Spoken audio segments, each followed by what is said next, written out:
सरहद पार भी अहदाफ को निशाना बनाया जाएगा इस ऑपरेशन में? तो उससे जरूरत पड़ी पाकिस्तान की जो सालमियत है, उससे बड़ी बात तो कोई नहीं है। माजी में भी पाकिस्तान अफगानिस्तान के अंदर अहदाफ को निशाना बनाता रहा है, तो ये बैनुल अक़वामी कवानीन की खिलाफ वर्जी नहीं? ये बैनुल अक़वामी कवानीन की खिलाफ वर्जी नहीं है कि उनकी सरजमीन से हमारे मुल्क में दहशतगर्दी एक्सपोर्ट हो रही है और उसके तमाम तर जो एक्सपोर्टर्स हैं जो उस दहशतगर्दी के उनकी पनाह में बैठे।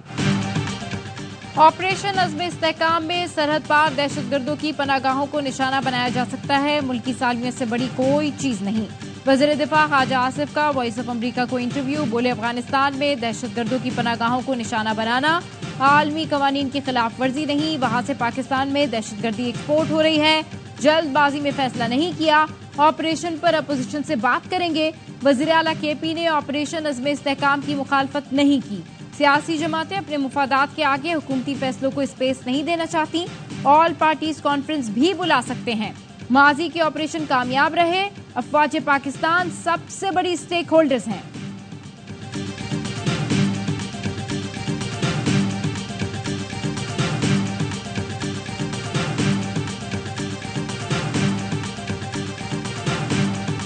बिल इत्तिफाक अज़्म-ए-इस्तेहकाम को अदम-ए-इस्तेहकाम करार दिया और उस पर अदम-ए-एतमाद का इजहार किया।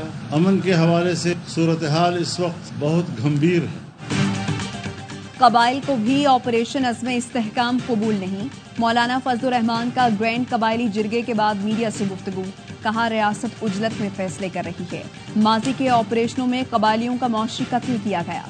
नौजवानों की तालीम बर्बाद। खवातीन को भीख मांगने पर मजबूर किया गया। ऑपरेशन के बाद लोग वापस आए तो उनके घर नहीं थे। ऐसी क्या वजह थी कि ऑपरेशन अज़्म-ए-इस्तेहकाम पर वज़ीर आज़म हाउस को वजाहत देना पड़ी? ईरान के साथ बात करके मसला हल कर लिया जाता है तो अफगानिस्तान के साथ क्यों नहीं? अफगानिस्तान से एक कमिटमेंट लेकर आया था। मुसल्लह तंजीमों को पुरअमन रास्ता देने पर इत्तफाक हुआ था। इस हवाले से एक मैकेनिज्म तय होना था, लेकिन नहीं किया गया। कौन है जो इस खित्ते में इस्तेहकाम नहीं देखना चाहता?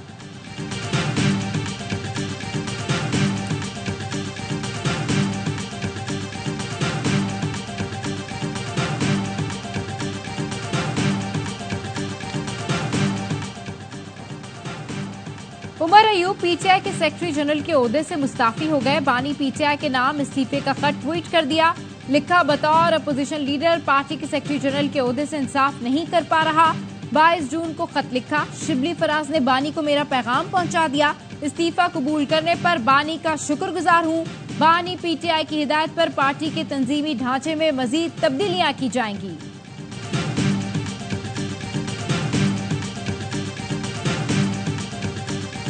आरिफ अलवी साहब ने मुझे लिखा था, उसमें उन्होंने कहा था कि वो आए थे मिलने के लिए और ये कि उन्होंने इंटरेस्ट जाहिर किया है कि वो PTI को ज्वाइन करना चाहते हैं। अब आगे कैसे जाता है, खान साहब को ऑन बोर्ड लेना पड़ेगा, उनकी इनपुट लेनी पड़ेगी, वो फैसला करेंगे। आरिफ अलवी ने पैगाम दिया, मोहम्मद जुबैर PTI में आना चाहते हैं। रऊफ हसन की ऑफ द रिकॉर्ड में गुफ्तगू। कहा, मोहम्मद जुबैर पार्टी में आने के लिए दिलचस्पी रखते हैं तो बानी से गुफ्तगू की जाएगी। जो लोग पार्टी को मुश्किल वक्त में छोड़ गए हैं उनकी वापसी मुश्किल है। फवाद चौधरी और इमरान इस्माइल भाग गए थे। फवाद चौधरी समेत बहुत से लोग हैं जिन्होंने मुख्तलिफ कहानियां बनाई। मैं भी बैठकर PTV और PID को लूटता तो मुझ पर भी मुकदमात बन जाते। अली मोहम्मद, शहरयार आफरीदी और शेर अफजल मरवत जैसे लोग पार्टी का असासा हैं। बानी PTI ने शहबाज शरीफ की बातचीत की पेशकश को मुस्तरद किया। उन्होंने वाजे कर दिया, मैंडेट चोरों से बात नहीं होगी, डील नहीं करूंगा, मैरिट पर जेल से बाहर आऊंगा। अमेरिका को हमने नहीं कहा पाकिस्तान के इंतखाबात से मुताल्लिक करारदाद मंजूर करें।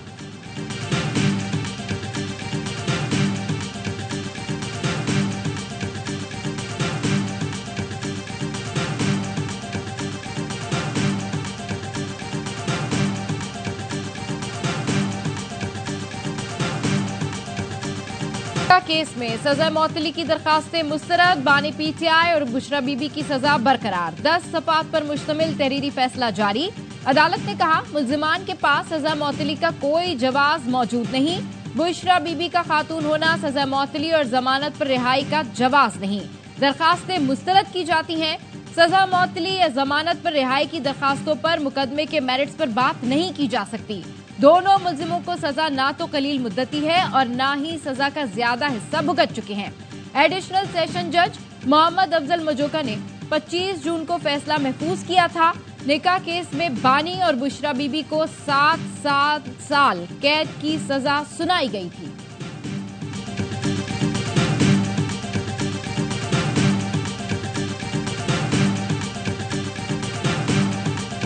ये केस खावंद और बीवी के दरमियान है, उसको पोलिटिसाइज किया गया और सजा आज मुअत्तल नहीं हुई। इसको हाई कोर्ट में अपने वकला के जरिए फिल फॉर चैलेंज करेंगे। पीटीआई का निकाह केस का फैसला हाई कोर्ट में चैलेंज करने का ऐलान। ऑपोजिशन लीडर उमर अयूब कहते हैं, हम इस फैसले की मजम्मत करते हैं, फैसले को हाई कोर्ट में चैलेंज करेंगे। कानून और इंसाफ का तकाजा था कि केस में कोई पेचीदगी नहीं, निकाह केस को सियासी रंग दिया गया, अब हमारी तहरीक मजीद तेज चलेगी। बैरिस्टर अली जफर कहते हैं, हमारी कोशिश होगी निकाह केस को मरकजी अपील से खत्म कराया जाए, ये एक जाली और झूठा केस है। बैरिस्टर गौहर का कहना है, सजाओं की मुअत्तली की दरखास्तों पर सेशन जज का फैसला मुनासिब नहीं, गैर अखलाकी और बेहुदा मुकदमे के अहदाफ मुकम्मल तौर पर सियासी हैं। ये फैसला बानी पीटीआई और उनकी अहलिया के खिलाफ इंतकामी सिलसिले को दवाम बख्शेगा।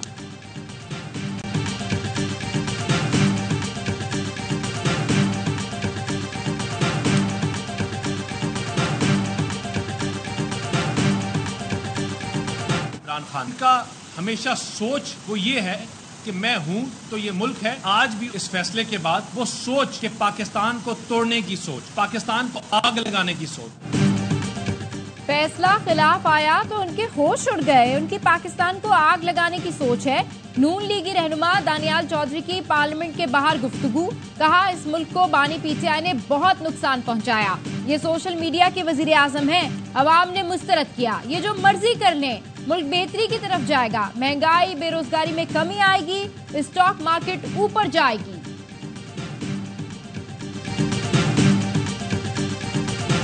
पाकिस्तान अमरीकी करारदाद का जवाब करारदाद से देगा। नायब वज़ीर आज़म इसहाक डार ने पाकिस्तान के इलेक्शन पर अमरीकी करारदाद को बिला जवाज करार देते हुए मुस्तरद कर दिया। कहा, हम भी किसी मुल्क के खिलाफ ऐसी करारदाद ला सकते हैं, 50 चीजों पर तनकीद कर सकते हैं, जवाबी करारदाद का मुसव्वदा तैयार है, ऑपोजिशन से भी मुशावरत करेंगे। चीन पाकिस्तान का बेहतरीन दोस्त है, हमने अपनी गलतियों से सी पैक को बैकफुट पर डाला, अपने सियासी ताल्लुकात खुद खराब किए। गजा पर हमारा मौक़िफ़ बड़ा वाज़ेह है, गजा, कश्मीर और इस्लामोफोबिया पर अपनी जिम्मेदारी पूरी करेंगे। 3 साल में पाकिस्तान को दुनिया की 24वीं बड़ी मईशत बनाकर दिखाएंगे।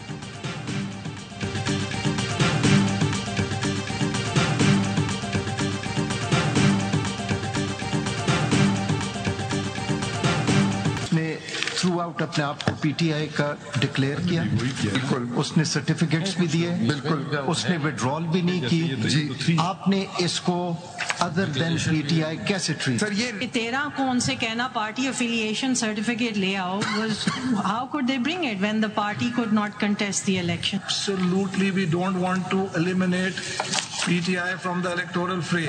Your election program is kicking in.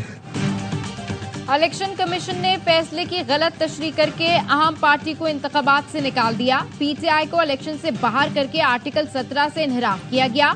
मखसूस निशस्तों से मुतालिक अपील में जस्टिस अतहर मिल्ला के रिमार्क्स बोले, इलेक्शन कमीशन ने कहा सुन्नी इत्तेहाद कौंसिल गैर मुस्लिम मेंबर को तस्लीम नहीं करता, ऐसी ही शिक JUI के मंशूर में भी है, इन्हें तो मखसूस निशस्तें दे दी गई। जस्टिस आयशा मलिक ने इस्तफसार किया, क्या इलेक्शन कमीशन सब जमातों को मखसूस निशस्तें देने के लिए मंशूर देखता है? सिर्फ सुन्नी इत्तेहाद कौंसिल का मंशूर क्यों देखा गया? जस्टिस मुनीब ने इलेक्शन कमीशन के वकील से कहा, आपने सुन्नी इत्तेहाद कौंसिल के चेयरमैन को खुद आजाद डिक्लेयर किया, ये सूरत हाल आपकी अपनी पैदा करदा है। अदालत ने समाअत पीर तक मुलतवी कर दी।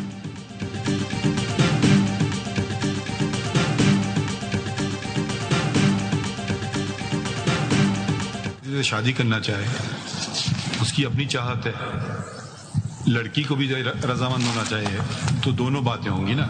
इधर तो एक वो अपनी वाबस्तगी स्टैट्यूट डिक्लेरेशन में अगर एक चीज एक बता रहे हैं जी, हो सकता है सियासी पार्टी चाहे कि नहीं आप मेरे कैंडिडेट बनो। जिस तरह शादी के लिए लड़की की रजामंदी जरूरी है, उसी तरह पार्टी से इंतखाब लड़ने के लिए मुंसलिक होने का सर्टिफिकेट चाहिए। चीफ जस्टिस काजी फैज ईसा के रिमार्क्स, कहा सर्टिफिकेट तहरीक इंसाफ नजरियाती और डिक्लेरेशन पीटीआई का दें तो कानून क्या कहता है? मुख्तलिफ शहरों के आरओज अपने तरीके से काम करेंगे ना। इलेक्शन कमीशन के वकील ने कहा, उम्मीदवार की डिक्लेरेशन और पार्टी के साथ वाबस्तगी जाहिर होना जरूरी है। चीफ जस्टिस ने पूछा कि आप किसी को इंतखाबात से बाहर कर सकते हैं। इलेक्शन कमीशन ने मामले को इंतखाबी निशान से कंफ्यूज क्यों किया? इलेक्शन कमीशन की अदालत को दिए दस्तावेजात में तनाजा है। मुझे आपका जवाब समझ नहीं आ रहा। कुछ हकाइक वाज़े होते हैं जिसके लिए आपका या मेरा बोलना जरूरी नहीं।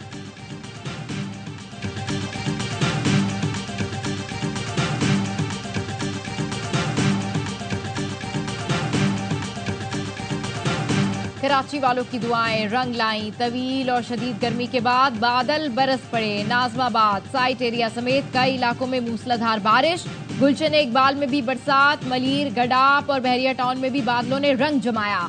शहर में बादल उठे तो के इलेक्ट्रिक का निजाम बैठ गया। 400 फीडर स्ट्रिप कर गए तो मुतादिद इलाकों में हिफाजती इंतजाम के नाम पर भी बिजली बंद कर दी गई। महकमा मौसमियात के मुताबिक बारिश का सिलसिला कल भी जारी रहेगा।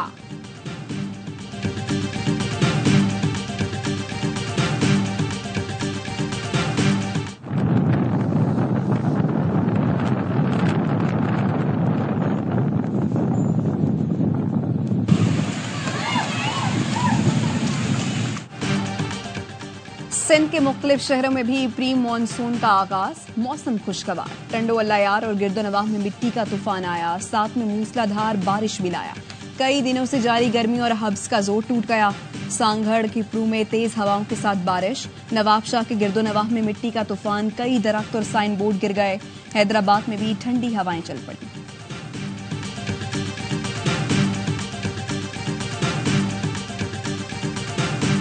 के इलेक्ट्रिक वो लोगों पर थोड़ा रहम करें, हमें मजबूर ना करें कि हम भी कोई ऐसा कदम उठाएं जो आईन और कानून के खिलाफ हो।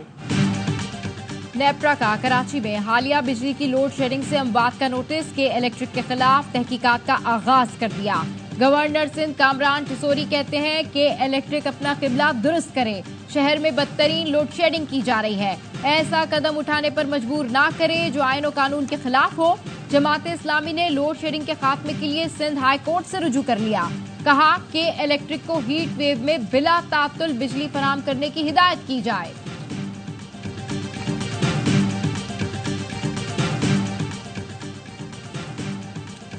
यकम जुलाई से रिटायर होने वाले सरकारी मुलाजमीन के लिए बुरी खबर। हुकूमत ने रिटायरमेंट पर पेंशन की हद कम कर दी। मुलाजमीन को रिटायरमेंट से 2 साल पहले की तनख्वाह का 70% बतौर पेंशन मिलेगा। सरकारी मुलाजमीन की पेंशन स्कीम में तरमीम तजवीज कर दी गई। रिटायरमेंट के बाद दोबारा सरकारी नौकरी करने पर पेंशन मिलेगी या तनख्वाह। रिटायरमेंट के बाद दोबारा नौकरी की सूरत में सिर्फ एक महकमे से पेंशन मिलेगी। सरकारी मुलाजिम 25 साल की नौकरी के बाद रजाकाराना तौर पर रिटायर हो सकेंगे, जिस पर 60 साल तक सालाना 3 से 20% पेंशन कटेगी।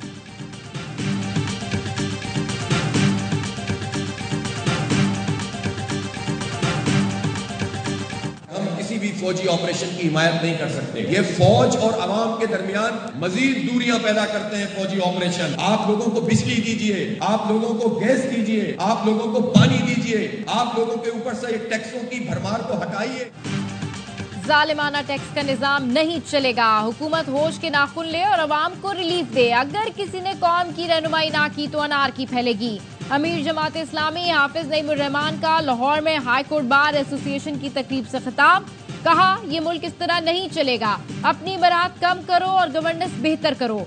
जजों के कमरों में कैमरे लगाने से इंसाफ नहीं होगा। अवाम को इंसाफ देने से निजाम अदल कायम होगा।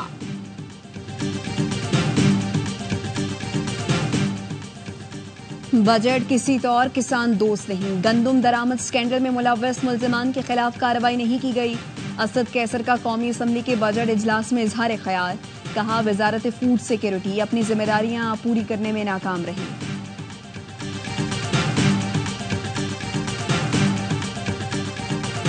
हुकूमत बताया कि किसी मुल्क ने इनको $5 भी दिए। ये हुकूमत सिर्फ अपने केस खत्म करने और आवाम को बिजली की नंगी तारों पर लटकाने के लिए आई है। कश्मीर के बाद KPK और बलूचिस्तान के भी हालात खराब हो रहे हैं। असल मुज़ाकरात फौज के साथ किए जाएं और दरमियानी रास्ता निकाला जाए। हुकूमत बताए किसी मुल्क ने उन्हें $5 भी दिए। ये हुकूमत सिर्फ अपने मुकदमात खत्म करने और अवाम को बिजली के तारों पर लटकाने आई है। अवामी मुस्लिम लीग के सरबराह शेख रशीद अहमद कहते हैं कश्मीर के बाद केपी और बलूचिस्तान के हालात भी खराब हो रहे हैं। अगले माह के आखिर तक नवाज शरीफ अपना बयानिया बदल लेंगे।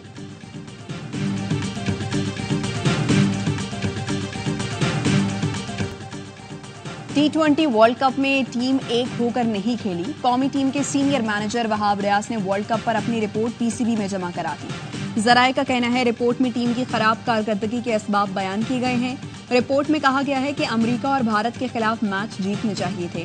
टीम की कारकर्दगी बेहतर करने के लिए मजबूत मंसूबाबंदी की जरूरत है।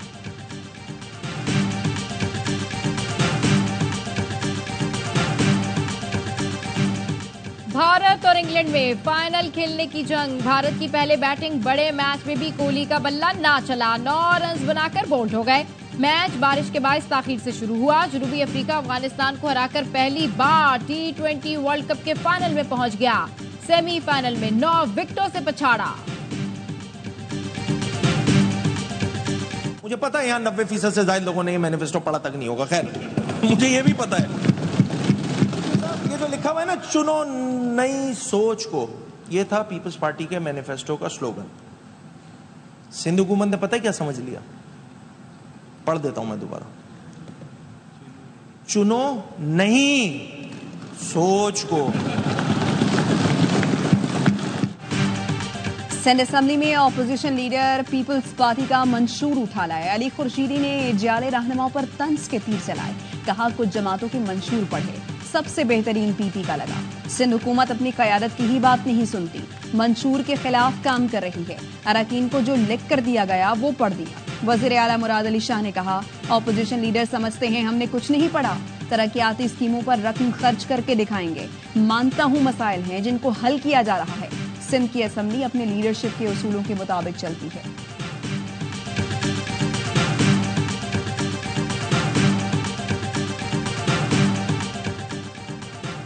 काफ लीग का चौधरी खानदान के ताल्लुकात बहाली का दावा। परवेज लाही की अहलिया ने तरदीद कर दी। तर्जुमान काफ लीग का कहना है चौधरी शुजात और परवेज लाही की मुलाकात में खानदानी ताल्लुकात बहाल हो गए, ताहम सियासत अपनी अपनी होगी।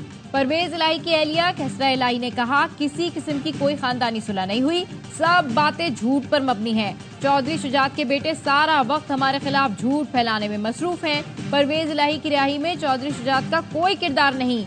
मोनिस इलाही और परवेज इलाही पीटीआई में रहेंगे, कोई काफ लीग में नहीं जाएगा।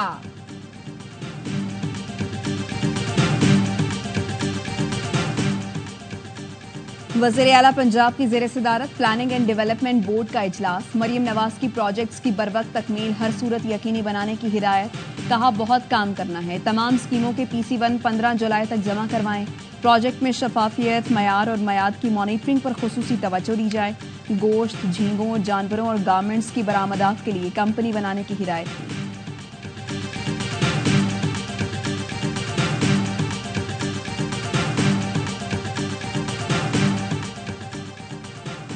खैबर पख्तूनख्वा काबीना ने 9 मई वाकयात की तहकीकात के लिए जुडिशल कमीशन के कयाम की मंजूरी दे दी। वज़ीर आला अली अमीन गंडापुर की ज़ेर सदारत काबीना के इजलास में अहम फैसले। पेशावर की तर्ज पर दीगर डिविजनल हेडक्वार्टर्स में ट्रैफिक वार्डन निज़ाम मुतारिफ कराने की भी मंजूरी। मॉनसून बारिशों से निमटने के लिए कोई ठोस तैयारी और हिकमत अमली नहीं। सेनेटर फैसल वाडा कहते हैं दिखाने के लिए गटर लाइन साफ कराने से कुछ नहीं होगा। इस बार गुज़श्ता सालों की निस्बत ज्यादा बारिशें मुतवक्के हैं। माजी से कोई सबक सीखा है, न इस मर्तबा कोई तैयारी है। जानी और माली नुकसान हुआ तो कौन जिम्मेदार होगा। जब मैं दुरुस्त बात करता हूँ तो तकलीफ सबको होती है। वाटर रिसोर्स कमेटी इजलास में शिरकत के बाद लाइन बिल बताता हूँ कोई तैयारी नहीं।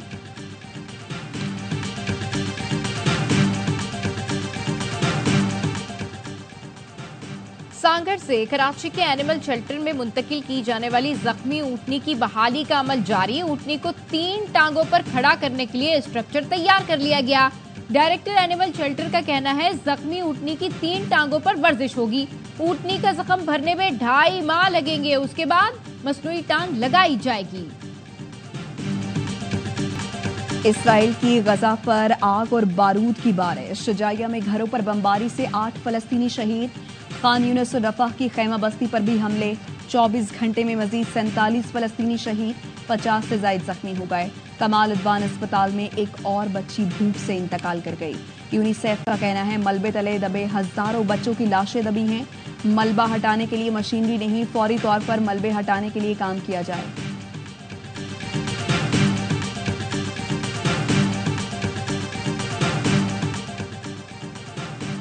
जर्मन शहरियत चाहिए तो इस्राएली रियासत को तस्लीम करो। जर्मनी में शहरियत से मुतालिक तरमीम शुदा कानून नाफिजुल अमल।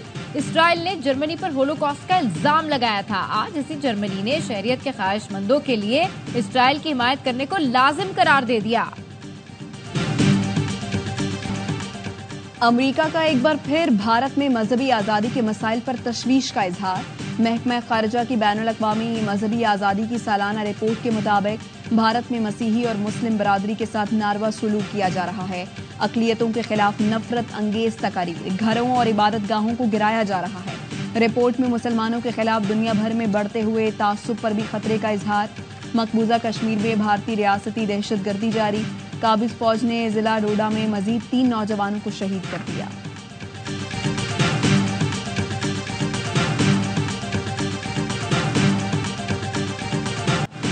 बोलीविया में हुकूमत का तख्ता उलटने की साजिश और फौजी बगावत नाकाम। आला तरीन जनरल गिरफ्तार। पुलिस ने इक़्तिदार पर कब्जा करने की फौज की कोशिश नाकाम बनाई। नए आर्मी चीफ का तकर्रुर, फौज बैरकों में वापस चली गई। सदरुल का फौजी बगावत नाकाम बनाने पर अवाम से इज़हार तशक्कुर।